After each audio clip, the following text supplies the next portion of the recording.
আজকে আমরা কাঁঠাল সিদ্ধ খাবো। তো চলো কিভাবে আমি তৈরি করতেছি এই কাঁঠাল উষা তোমাদের সামনে শেয়ার করব। হ্যালো এভরিওয়ান, আমি ফরিদা। তো চলে আসলাম আজকে হচ্ছে কাঁঠাল সিদ্ধ করতে। সবার আবদারে কাঁঠাল সিদ্ধ করব আজকে। তো কিভাবে করতেছি তোমাদেরকেও দেখাচ্ছি আমি। তো প্রথমে কাঁঠালটা কেটে নিতে হবে। তো মা এখানে ভালোভাবে সুন্দর করে কাঁঠালটা কেটে নিল, তারপরে ধুয়ে দিল। আর আমি এখানে রসুন পেঁয়াজ লঙ্কা সব কেটে নিয়েছি। আর এদিকে একটা বড় হাঁড়ি আমি বসাই দিচ্ছি। এইদিকে দেখো একদম লাল লাল করে রসুন পেঁয়াজ আমি ভেজে নিলাম।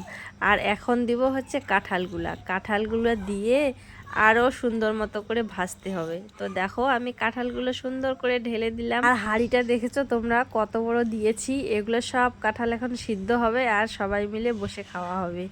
আর এইদিকে দেখো এখানে বসে আছে আমার নানিমা। হচ্ছে ও বাড়ি যাওয়ার জন্য আমার নানিমা পুরা অস্থির হয়ে গেছে যে কখন কাঁঠাল সিদ্ধ হবে আর কখন খেয়ে যাব একটু বাড়ি।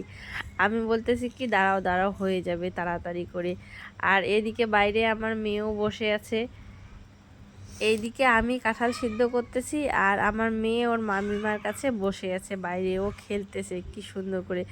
আর ওইটা কি নিয়েছে আমি জানি না হাতে, বাইরে সবাই আছে বসে। আর এদিকে আমার ভাস্তি, ও এখন খাবে আম, তাই এখন আমি ওকে আম কেটে দিব। এই যে দেখো আম কেটে দিব ওকে। আমটা কেটে দিয়ে আমি এগুলা হচ্ছে এখন কাঁঠালগুলা ভাজবো। তো দেখো আমি এখানে এখন সব মশলা দিব আর ভাজবো সুন্দর করে। এরকম করে কাঁঠাল সিদ্ধ করলে কিন্তু খুব খেতে ভালো হয়। এখন আমি এতে লবণ দিলাম, একটু লবণ দিয়ে একটু ভাজবো, তারপরে আরও মশলা অ্যাড করব। এখন হলুদ দিয়ে দিব, জিরা গুঁড়ো দিয়ে দিব, যা কিছু লাগে আর কি কাঁঠাল সিদ্ধ করতে সব কিছুই দিব, দিয়ে ভালো মতো মানে নাড়বো। তাইলে কি কাঁঠালটা কি ভালো মতো সিদ্ধ হবে। আর এগুলো মশলাগুলো না ভালো মতো মিশে গেলে কাঁঠাল সিদ্ধটা খেতে ভালোই লাগে। আর খাওয়ার সময় বড় বড় করে লঙ্কা নিব, সবাই মিলে বসে বসে কাঁঠাল সিদ্ধ খাবো। কাঁঠাল সিদ্ধ খাওয়ার কিন্তু মজাটাই আলাদা। তোমরা কে কে খেয়েছো এইভাবে অবশ্যই কিন্তু কমেন্টে জানাবে। ঠিক কিন্তু পানি দিব না, অল্প ছিমছিম করে পানি দিব আর সুন্দর করে মানে সিদ্ধ হয়ে যাবে। আর এইদিকে দেখো সিদ্ধ করা একদম কমপ্লিট, এখন সবাই মিলে খাওয়ার পালা।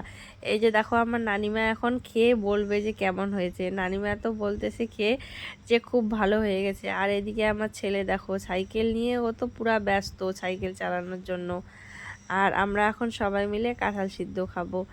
তো আজকে তো রোববার ছিল, তাই এখন সবাই মিলে বসে খাবো। আর এখানে দেখো আমার বাবাও চলে আসছে, এখন সবাই মিলে একসঙ্গে বসে কাঁঠাল সিদ্ধ খাচ্ছি। তো এইভাবে তোমরা কারা কারা সবাই মিলে কাঁঠাল সিদ্ধ খেয়েছো অবশ্যই কিন্তু কমেন্টে জানাও। টাটা সবাইকে।